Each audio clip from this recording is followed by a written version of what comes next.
And this is Demontre Black. Today we're gonna react to Reverse Flash zooms into Death Battle. Let's watch. Back with season 2 of Last Laugh. The main objective remains: do not laugh. Because if you laugh, smile, or smirk, you'll be eliminated. I did it! It's been done! This is Last Laugh.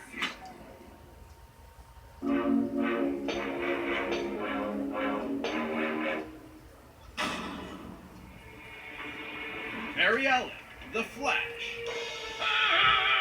is one of the greatest heroes in history, an inspiration to many across time and space. And there's no better example than his #1 fan from the 25th century, Eobard Thawne. Alright, Wiz, we've tackled a lot of stupid names for things in our years here at Death Battle, but I'm confident that Eobard is the dumbest f***ing first name I've ever heard in my life. Eobard was completely obsessed with the Flash and dedicated his whole life to studying the Speed Force like a total nerd. Good luck to him, because there's no way he's figuring that shit out. But Thawne's life irrevocably changed the day he discovered a time capsule from the 21st century.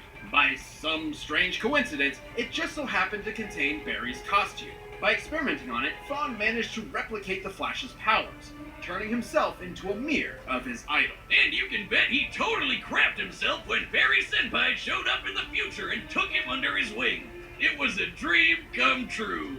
Until Barry realized that Thawne had fabricated crimes in order to show up and save the day. Disgraced, Thawne promised to better himself before traveling to the past to prove his worth to his hero, to prove that their bond was special. That's when Thawne found out that Barry already had a best friend, and a family, and a life. Without him, he didn't matter. He wasn't special. He was just a nobody Barry tossed out in the trash and forgot about.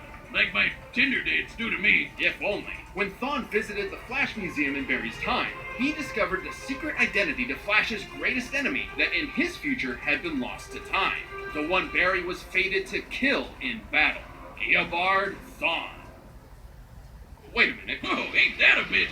The shock drove Thawne mad. If he couldn't be Flash's best friend, he'd be his greatest enemy. And I guess also ensure his own future death. He would travel from the future to terrorize the Flash family in the past. Revenge in reverse. He'd become the Reverse Flash. Reverse Flash? We're really setting the world on fire with these names today, huh, Wiz? Thawne draws his powers from the negative Speed Force, which he generates with every step he takes, just like Barry does with the regular Speed Force. The negative Speed Force gives Thawne access to many of the Flash's powers, including his mind-bending super speed, enough to travel all across time and space in days. He can keep up with and surpass other speedsters like Barry and Wally, who once ran fast enough to cross the universe faster than two gods who could teleport. Wally even beat himself in a race, and Barry admitted Thawne was still faster than that. Wait just a second, he beat himself? That doesn't even make sense. But unlike Barry and Wally, Thawne applies his powers more catastrophically, using them to their full potential without any care for collateral. Take, for instance, his ability to vibrate himself through solid objects. Objects like, say, vital organs. And if he did, he'd scramble their molecules, causing instant death. Thawne did just that to Barry's wife, Iris, and Barry did not appreciate it.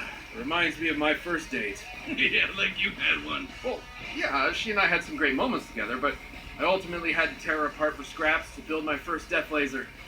Better to have loved and lost, you know? Okay, never mind. Yeah, that tracks. Come back next week for the full episode of Goku Black versus Reverse Flash. If you liked the video, give a thumbs up. I'll see you on my next reaction. This is Demontre Black. Peace.